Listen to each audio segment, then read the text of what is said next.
pozdravljeni v oddaji Reflektor. Danes bomo imeli pravo podjetniško oddajo namenjeno vsem mladim in mladim po srcu ter bodočim podjetnikom in podjetnicam. Raziskovali bomo svet podjetništva skozi mlade oči podjetnika Jana Avsenika in podjetnici Karmen Meze in Neže Mlakar. Oni so se odločili, da bodo v bistvu svoje sanje spremenili v pravi biznis in se podali na tako rekoč poslovno pot. Jan Avsenik prihaja iz Streže pri Novem mestu, star je 27 let in magistriran ekonomist. Začutil je, da je prav vrtnarjenje tisto, ki ga navduši, ki ga navdihuje skozi celo leto. Leta 2021 je ustvaril vrt z idejo, da bo to postal njegov pravi biznis. Več pa bo Jan povedal tudi sam. V studiu ste se nama prav tako pridružili še Karmen Meze in Neža Mlakar, ki sta posameznici in sta združili v bistvu v eno poslovno idejo, torej Lapopsi. Kaj pa je v bistvu Lapopsi, pa boste tudi nama sami tudi povedali. Lepo prisrčno pozdravljeni vsi skupaj, torej Jan, Karmen in Neža. Ja.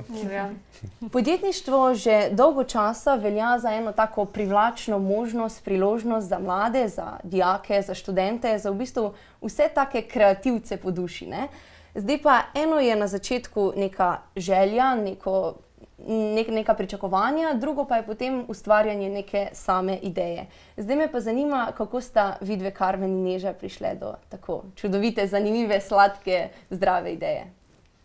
Midve smo jo kar potegnili v bistvu iz najinih potreb in sva vzeli iz življenja tisto, ki je doma šlo, to se pravi sladoled, zmrznjeno sadje in sva pač to spremenili pol v idejo. Ja, v bistvu sva reševali najin osnovni problem, recimo Aleksander in Ljen sta že na začetku, ko sta izraščala zobke, se pravi 6. meseca naprej, itak kot vsi otroci, imela oni te dlesni, jok in in sva hladili dlesni z Lapopsikami. Potem Aleksander recimo ni želel jesti svežega sadja, ni bilo pogoja, da ga prepričaš, da poje svežo pomarančo ali pa jagodo ali pa karkoli, je pa pojedel celo Lapopsiko in isto Ljen. Tako da se je potem iz reševanja najinih lastnih problemov razširilo to v reševanje problemov na bigger scale, kako bi se temu rekli. Pa ste bili že prej prijateljci, pa ste se potem skupaj odločili? Ja, midve so že odkar je Karmen rojena, se pravi, jaz sem 3 leta starejša, tako da od rojstva. Tukaj smo imeli kar srečo, ker ti trdni temelji pa to poznavanje ena druge nama je velikrat olajšalo marsikaj. Ker eni pa pravijo nikoli s prijatelji v biznis, ne? Ker se bosta skregali, bo htela ena več, ne? Ne, sej kregava se skozi, ampak mislim, da je najbolj važno to zaupanje, ne? Mi da imava to srečo, da si res zaupava brezpogojno in je v poslu to ful pomembno, ne? Je pa res, da se je najin prijateljski odnos spremenil. Ni več tak, kot je bil včasih. Ja. Tako da nekaj tvegaš, nekaj dobiš, nekaj izgubiš. Vedno. Ja. Jan, kot sem že pa jaz v uvodu tudi omenila, pa se ukvarja z vrtnarjenjem. To si v bistvu spravil v svoj biznis, v svoj posel. Odkot pa tebi ta ideja? Jaz sem že od nekdaj se želel nekako ukvarjati s podjetništvom, tako da to je zdajle, bom rekel, 3. ali pa že 4. ideja, ki sem jo začel podjetniško v bistvu delati in sem jo nekako najbolj začutil. Tako da sem se res posvetil tej ideji. Sama ideja o vrtu je pa prišla, pa mogoče se smešno sliši, iz YouTuba. Tam sem našel tuje vrtnarje, kako na drugačne načine prideluje zelenjavo. In sem rekel, da to tudi jaz želim delati. Potem se je pa vrt razširil še na prodajo rastlinjakov, drugih povezanih izdelkov, tako da skozi iščem nove priložnosti naprej. Če nam zaupaš, kako je velik tvoj vrt? Vrt je velik 1000 kvadratnih metrov, v bistvu gre še zmeraj za zelo butično prodajo, je pa vse obdelano ročno, tako da je še vedno veliko delano, tudi na taki manjši mogoče kvadraturi. Pa ti kdo pomaga ali za vse skrbiš sam? Prvi 2 sezoni sem večinsko delal sam, seveda so bile neke delovne akcije, pa družina pomaga, prijatelji. Zdaj 3. sezono z letošnjim letom sem pa očeta zaposlil, tako da zdaj mi še on pomaga pri tem. Krasno, družinska Ja, zadeva. S kakšnimi izzivi pa ste se v bistvu srečevali na začetku, od samega snovanja ene ideje do potem končne realizacije enega produkta, storitve? Kakšni izzivi so bili tukaj zadaj? Ne? Ali je šlo vse po maslu, ali se je kje zataknilo, po maslu ni šlo? Ne? Ne, definitivno mislim, da vsak podjetnik želel, da bi obstajal en učbenik z navodili in ko prideš do izziva, ko prideš do problema, ko prideš do nečesa, kar ne znaš, da bi ga odprl in prebral, kaj narediti, bi to naredil in bi šlo. Ne? Ampak tega ni. Tako da se učimo iz lastnih napak, mislim, da kar vsi, vsaj na začetku poslovnih poti. In izzivov je bilo in še vedno jih je neomejeno. Tako da jaz mislim, dokler se ti da z izzivi ukvarjati, je vse ok. In ni vprašanje, bo pač uspel ali ne bo uspel, ker pol na koncu vedno uspe, dokler se pač s tem ukvarjaš in istočasno učiš in rasteš in rešuješ in na koncu se vse reši. Midve skozi govoriva, da je v bistvu podjetništvo reševanje problemov na dnevni bazi. In pač to je točno to. To, kako se ti dobro spopadaš s problemi, to lahko rasteš. Tako da na začetku jih je bilo veliko, so bili pač drugačni kot zdaj. Od tega, cash flow itak, do embalaž, do stvari, ki jih niso poznali, ampak nikoli ni konca. Pač zdaj so verjetno čisto drugačni, kot bojo čez 5 let. Skozi se spreminja, ni vedno isto, ne? Nova tehnologija, karkoli bo prišlo, vedno, pač na novo se moraš skozi učiti. Tako da, ja. Jaz na srečo nisem imel nekih toliko velikih izzivov, da bi me to obremenjevalo na nek način. Vse je šlo kar gladko. Moram pa reči, da sem veliko nekih trenutkov, ko se je kar nekaj mi išlo, kar nekako se stvari povežejo, poznaš od prijatelj nekaj dobro vlada, pa ti on pomaga, tako da če gledam ta krog prijateljev ali pa družinski krog, ki ga imam, smo v bistvu skupaj vse dokaj hitro rešili, tako da ni bilo nekaj izzivov. Sem tudi, če izzivi pridejo, pa to glih nek čar podjetništva, da potem raziskuješ, da to rešiš, tako da vedno bojo obstajalo. Ste sami v tem ali vam kdorkoli kaj pomaga s kakšnimi nasveti, ali so to starši, prijateljice, ali ste v bistvu sam bom rešil ta problem in je to, ali pa se posvetujete še s kom, kako je v bistvu to? Midve smo imeli, se mi zdi, da v vsakem obdobju nekega mentorja, ampak tako nič načrtovano, čisto slučajno so prišli ljudje okoli naju in so nama svetovali, kakor so pač takrat lahko. Tako da skozi je nekdo, ki se lahko nanj obrneva, na koncu se pa itak pol odločiš sam, kako pač stvar rešiš. Kako bo zapelo, ja. Ja, kot sem rekel, v družini smo že mogoče veliko vedeli, pa ima recimo tudi mami popoldanski SP, tako da sem že zadnjih 10 let smo se pogovarjali o mogoče kakšnih podjetniških tematikah, pa pol se že preko tega naučiš. Zagotovo so pa neki ljudje, ki ti zraven pomagajo, pa recimo bil sem v enem programu PONI, podjetno nad izzive, kjer smo imeli noter mentorje in tudi zdaj imam njihove kontakte, tako da vse, ko prideš v podjetništvo, se mogoče začneš obkrožati z ljudmi, ki ti bojo pomagali, ali pa saj veš, kje poiskati pomoč. Tako da pride samo mogoče pri neki točki do tega, da boš bil obkrožen s takimi ljudmi. Zanima me, kaj je bila tista stvar na začetku, za katero ste mislili, da bo šla gladko čez, pa se je na koncu zakomplicirala in obratno? Ne, se meni je takoj. Ne, se je čisto razumljivo. Ja. No, Kira, ker jaz se ne spomnim nobene, zato sem tako razmišljala.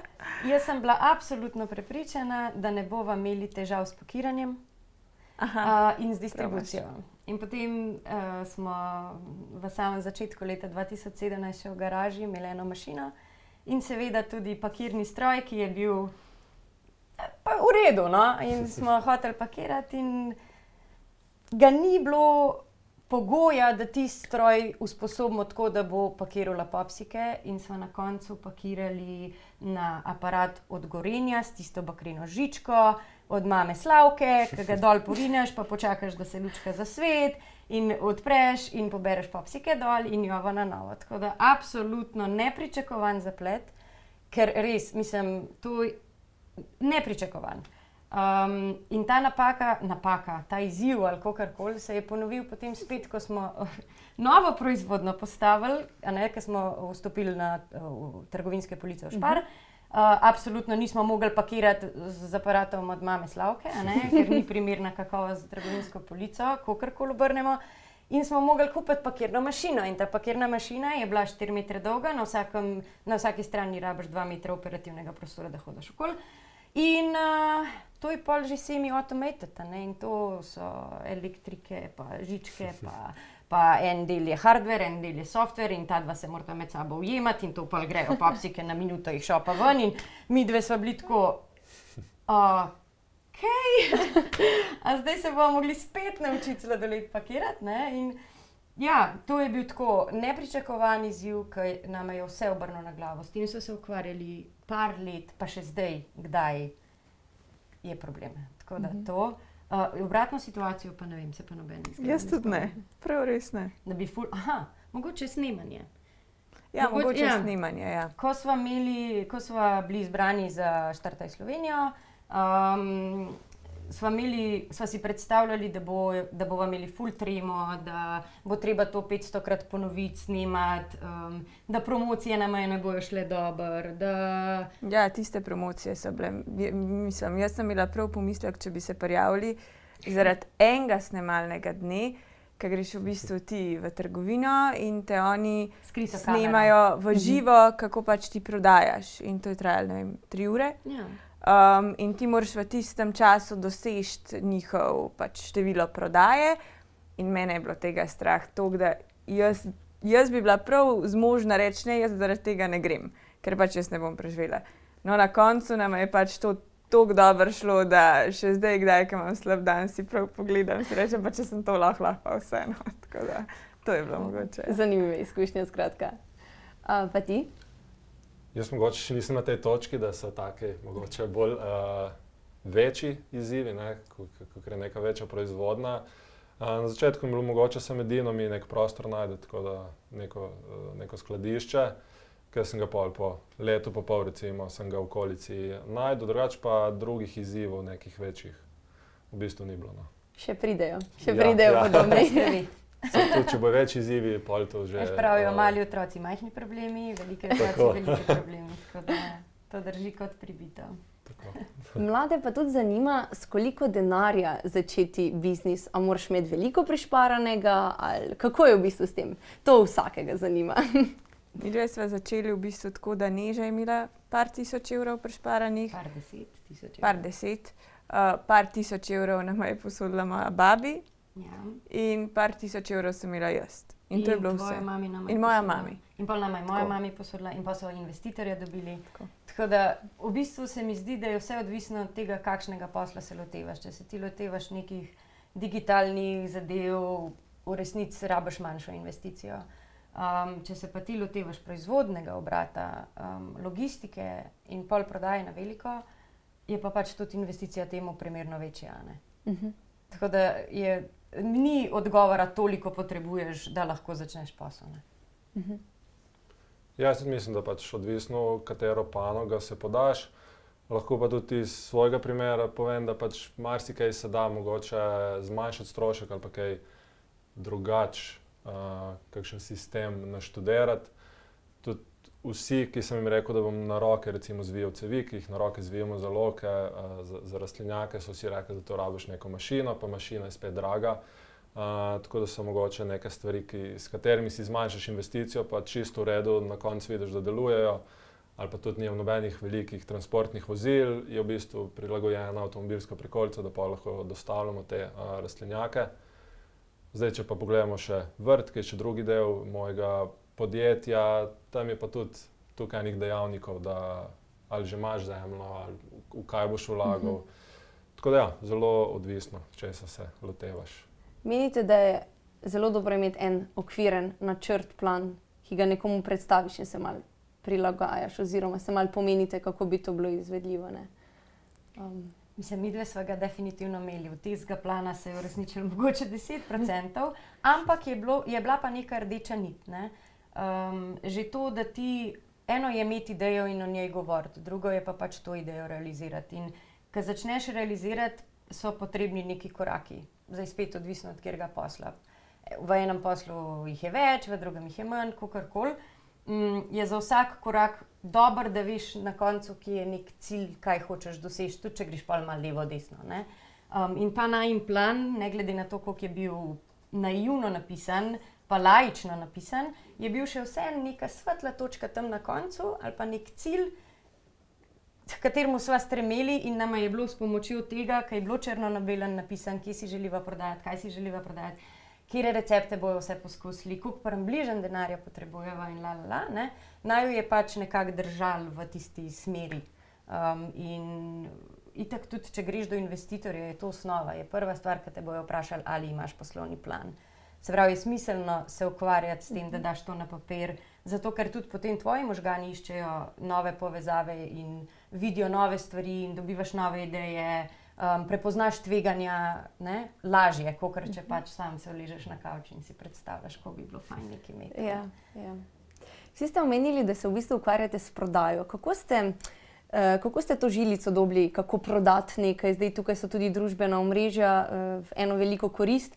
Zdaj, če to malo obrazložite, to samo prodajo, pa lahko Jan.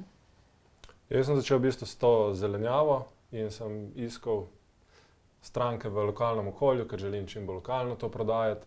Je pa res, da tukaj spet govorimo o manjšem številu strank, torej trenutno imam na primer 25 strank, kar ni tako veliko, jim vsak teden dostavim gabico zelenjave na dom. Tako da nisem rabil nekega intenzivnega mogoče marketinga, da bi privabil več 100 ljudi. Pa hitro je šlo od ust do ust, ko sem ta prosta mesta že v prvi sezoni v 2 mestih mogoče zapolnil. Glede rastlinjakov pa ja, tam je pa zelo velika konkurenca. Moraš pa že druge pristope iskati, biti prisoten na družbenih omrežjih, plačljive oglase delati, po sejmih hoditi, se kakšnih dogodkov udeleževati, tako da je čist drug način, kako do tega prideti. Ja. Ja, midve so pa na začetku, preden sva šli na Štartaj, hodili od enega do drugega in sprašvali, kdo bi pač to imel, pa če bi nama pomagali, pa prek prijateljev. Jaz poznam unga, ki ima uno, pa to, pa ne. In se je pol počasi mreža širila. Mislim, da so v letu 2017 imeli nekih 30 prodajnih mest, kar je bilo več kot dovolj glede na tisto garažno mini proizvodnico. Je bila kar polno zasedena, pa vmes so kakšni posli taki uleteli, da so jih, ne vem, kupili večjo količino v enem dnevu za kakšne dogodke in tako. Pa poroke, pa pikniki in je bilo luštno, ker imava tudi sladoledni tricikel, s katerim pol, ga lahko najamejo, pa pol se v enem dnevu pol to razprodaja in je bilo super.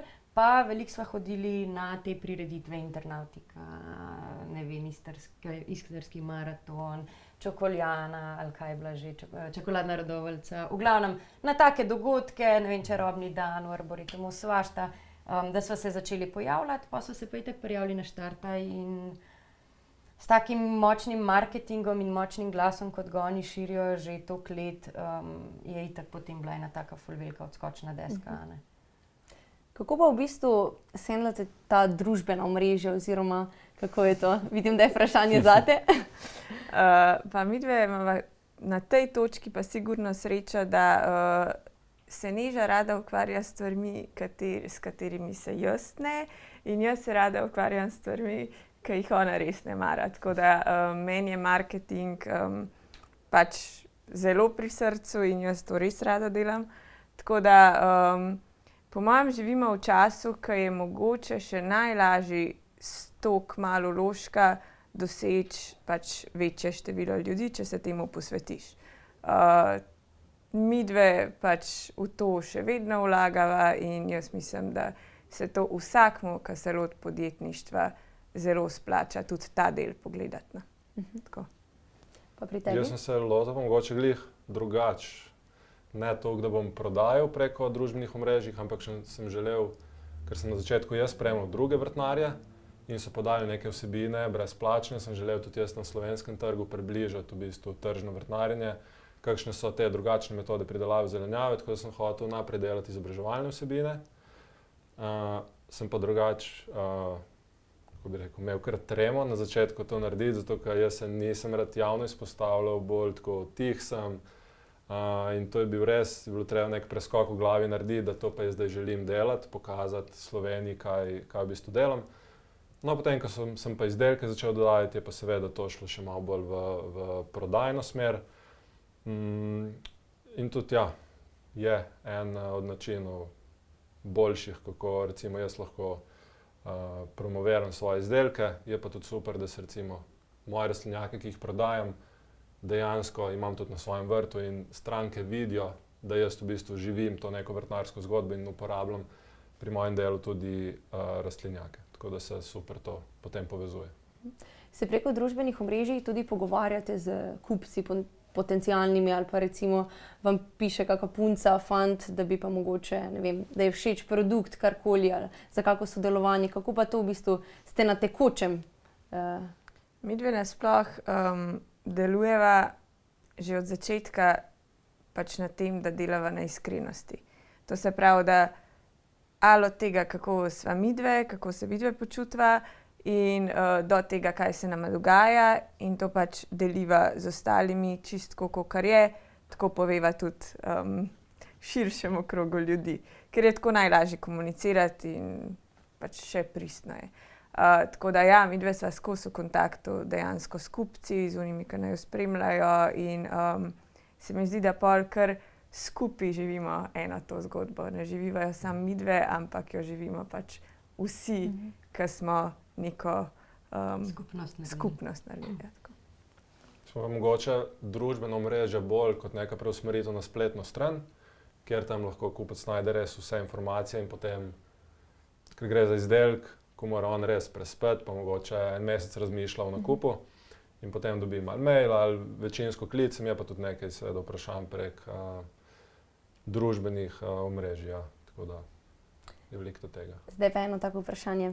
Kaj menite, ali je lahko podjetnik prav vsak? Jaz mislim, da je lahko vsak, ki ima idejo in je za njo pripravljen res trdo delati. To, da je lahko vsak, ki ima res močno željo in praktično vsega se lahko naučiš. Sam moraš si to želeti. Jaz bi začel z ne, ker se mi zdi, da veliko ljudi pač ne vidi, kaj vse je za podjetništvo. Ti imaš mogoče neko idejo, bom pa to delal, ampak ti, ko delaš en produkt, ti se soočaš pa še z 10 ostalimi stvarmi, moraš računovodstvo dobro mogoče poznati, saj neke osnove, da veš pač, kako posluješ, pa so tukaj družbena omrežja in je polno enih stvari, ki jih moraš se naučiti, ti morajo biti mogoče blizu, da boš tega se dejansko lotil do te mere, da bo to uspešno. Tako da ja, pa moraš imeti dosti volje, da ti ne rabi nekdo pove, da to moraš narediti, ampak moraš ti pri sebi razčistiti, kako boš delal. Tako da ne, ampak če imaš te neke lastnosti, si pa ja, lahko uspešen. Po mojem ste si sestavili tudi oziroma zastavili neke svoje vrednote tekom samega podjetja. Kakšne so vaše? Pri nama je definitivno iskrenost, transparentnost, ljubezen, svoboda. Tako. Prvo je pa glih to, da se mogoče uživa v naravi, da pač si pridelaš svojo zelenjavo, da je lokalno, da zdravo ješ. In pa tudi mogoče, da spodbujaš z nakupom tudi zgodbo, ki je v odzadju. Torej ni nek generični produkt, ki se proda, ampak v vsaki podjetniški zgodbi tudi v nekem produktu je odzadaj zgodba in da s tem tudi podpreš mogoče podjetnika. Mladim je tudi zelo zanimivo to, da si lahko kot samostojni podjetnik sam kreiraš svoj delovnik. Ne? Da si sam razporediš ure, zdaj malo zvečer, zdaj malo zjutraj. Kako je v bistvu s tem v resnici? Ne? Kje vidite tu neke prednosti tega, pa neke slabosti, pomanjkljivosti? Pomanjkljivost je glih to, da imaš toliko dela, da pač lahko delaš od jutra do večera in na dolgi rok, po parih tednih vidiš, da to ne gre. Ne. Tako da jaz sem zdaj že se tukaj naučil, da pač probam delati 8-9 ur, lahko kdaj tudi več, ampak to so izjeme. Tako da si moraš res zastaviti, da bo tvoje podjetje delovalo, če ti delaš 8 ur. Zdaj ne, da se boš delal vse dni od jutra do večera za vikende, ker pač na dolgi rok to ne gre čez. Tako da je težko, prve 2 leti mogoče moraš dati več energije, vzpostaviti neke sisteme, pa mogoče to lažje steče. Dobro si to povedal. Ja, po mojem največji minus je to, da nimaš nikoli prazne glave, pač ob 9 zvečer, tudi če fizično ne delaš, pač ti razmišljaš o tem. Tako da psihično je skozi nek pritisk. Kar se tiče pa ostalega, pa točno tako, kot si rekel. No. Ja. Mene je najbolj šokiralo, ko sem se začela zavedati, da če jaz ne bom naredila, ne bo noben. Da ni enega sodelavca ali pa nadrejenega, ki lahko rečem, sem zbolela. Prosim, tole je še odprto, a lahko vi. Ja, ni, ne. Pač bomo, ne. Tako da ta iniciativa pa notranja motivacija mora biti, ne. In ja, včasih je res toliko naporno, sploh ko smo imeli še mi proizvodno, pa na začetku, ko smo procese vzpostavljali, ko je večino časa proizvodnja sploh ni laufala, smo čas porabili za to, da smo začeli s proizvodnim procesom, ne? In je bilo to toliko ur in toliko neprespanih noči in toliko enega kaosa v resnici, da se potem fizično toliko trudiš, da ti ne ostane energije, več se nič drugega. In če se to predolgo vleče, pride do v bistvu izgorelosti, verjetno. No. Ampak začetki pa morajo biti taki, ne? Nemogoče je smo na začetku spali v proizvodni in se pač menjavali na 3 ure, kjer gre delati, da gre ena saj malo odspat. Tako da brez tega, če ne bi tega delali, pač ne bi bili danes tukaj. Ampak pol na neki točki se moraš pa saj malo ustaviti. Ja. Kako pa ta žar, to notranjo motivacijo obdržite tekom celega leta, ne? Ker ste sami svoji šefi, ne? Noben vam ne bo rekel, daj, ne. Tako da to me zanima, odkot ta moč, motivacija. Jaz bi rekla, da je podjetništvo res tako, če si starš. Pač to so naši dojenčki, otroci in jih spremljaš od vrtca do faksa, do službe, do penzije. Ne? Tako da otroku se tudi ne odpoveš, kad ti ni. Ne, danes mi pa ni, ja, ne. Mislim, lagali bi, če bi rekli, da ni teh vzponov in padcev. Enkrat si čist noter, drugici pa, joj, kaj mi je bilo tega zdajle treba. Tako da pač to se dogaja vsaj na par mesecev. Ja, sam pravim, ne, tako kot starš, pač ko ima slab dan, še se vsem igraš Lego kocke. Pa še vsem greš na sprehod, pa še vsem, a ne. Ker imaš višji cilj, a ne.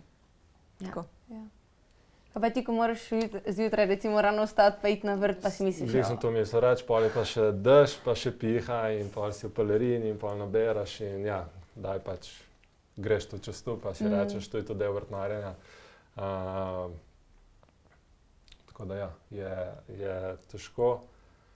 Nek sem mislil dati, pa sem pozabil. Ker se mora, ne? In to je to. Ja. Kako pa je kaj z konkurenco? Vas je kdaj bilo strah ali ste se počutili kdaj ogroženi, utesnjeni, da zdaj nas bo pa nekdo, ne vem, speljal nekaj podobnega ali pa tak, če ste čutili kdaj ta strah? Nama so na začetku skozi grozili, pa ne boste zdaj delati sladoleda. Če v kjer biznis se ne podati, je to sladoled. Zakaj? Kaj boš še naredil tukaj? Ampak midve se res nikoli, če se pa s čim niso obremenjevali, se pa nisva s konkurenco in jaz mislim, da se še zdaj ne. No. Tako da konkurenca je zmeri bila, po eni strani je dobra, ker pač na neki točki malo začneš tako, dajmo še, ker imaš pač nek cilj, ampak da bi se pa tako bali, pa rekli ne zdaj pa, ali pa morava tekmovati s tem, nikoli. Ne, pa vedno izhajava iz sebe, ne, to je to. Ne delava nečesa zato, ker dela nekdo drug že nekaj, ne. Vedno rešujeva svoj problem, pa ne vem, ne prodajava okusov, ki nama ne bi bili dobri, ali pa ki bi bili z glutenom, ki jih ne bi smeli jesti, ali pa ne, vedno pride iz naju in je pol, se mi zdi, v bistvu dosti nepotrebno se ukvarjati s tem, kaj pač drugi počnejo, ne. Ja, sem goč, smo oboji vstopili na nek konkurenčen trg, tako da konkurenco moraš imeti tam nekje, da veš približno, kaj delajo, na kateri točki so, pol pa moraš pa ti nekaj drugače narediti, nekaj drugega ponuditi strankam, da boš pač bolj zanimiv, da boš prodajal, tako da ja, tudi jaz pri rastlinjakih sem glih to iskal, tako da sem edini ponudnik takega modela, ki ga trenutno imam, ali pa recimo konstrukcij za protitočno mrežo noben drug ne prodaja, pa veliko je nekega uvoza, tako da to, da jaz sam predelujem oziroma delam te rastlinjake, mi je tudi neka pozitivno, dodana vrednost, ki jo upam, da stranke potem vidijo. Ja, tako da konkurenca pa zmeri mora biti, ker drugače bi zaspali vsi. A ste pripravljeni še za kakšne nove izzive, priložnosti, ali jaz bom delal zdaj to, kar delam do konca življenja, ali ste še odprti za kaj novega? Itak, da smo, ne. Že v samem poslu, tem, recimo v Lepopsiju, je toliko enih izzivov, recimo vsak nov trg je nov izziv, je nova priložnost, je nova poznanstva, naučiš se novih stvari, ne vem. Vsak nov trg je, kot da bi odprl novo podjetje od nule. Tako da že to je več kot dovolj zaenkrat. Ja, jaz tudi ves čas iščem neke nove priložnosti ali pa trge ali pa tako smeri, v kateri bi šel. Začel sem z zelenjavo in ko sem jaz začel z vrtom, sem si rekel, pa če bom zdaj vrtnaril in to je to, ne, jaz drugega ne rabim. Pol sem dizajniral rastlinjak za svoj vrt, sem rekel, zakaj naj bi še to prodajal. Potem, ker zraven pride še, da bi izvajal kakšne delavnice, izobraževanja, potem je kar še prišlo, da bi za kakšno podjetje delal kakšne vsebine, tako da pridejo stvari kar nekako same od sebe, pa tudi jaz iščem nove produkte, ki bi jih dodal, tako da ja, skozi se nekaj dogaja, no, na novo. Koliko zdaj razumem, pri podjetništvu ni čas za spanje, da malo zaspiš, pa malo polenariš, ne? Ker delaš v bistvu malo sebi delaš škodo, ne? Tako da...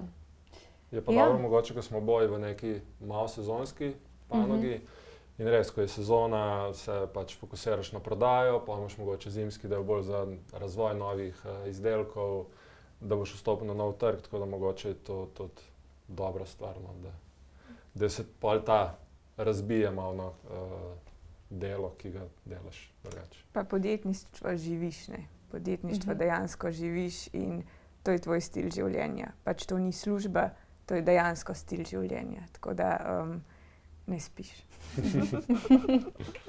Zdaj pa še za konec eno tako zaključno vprašanje.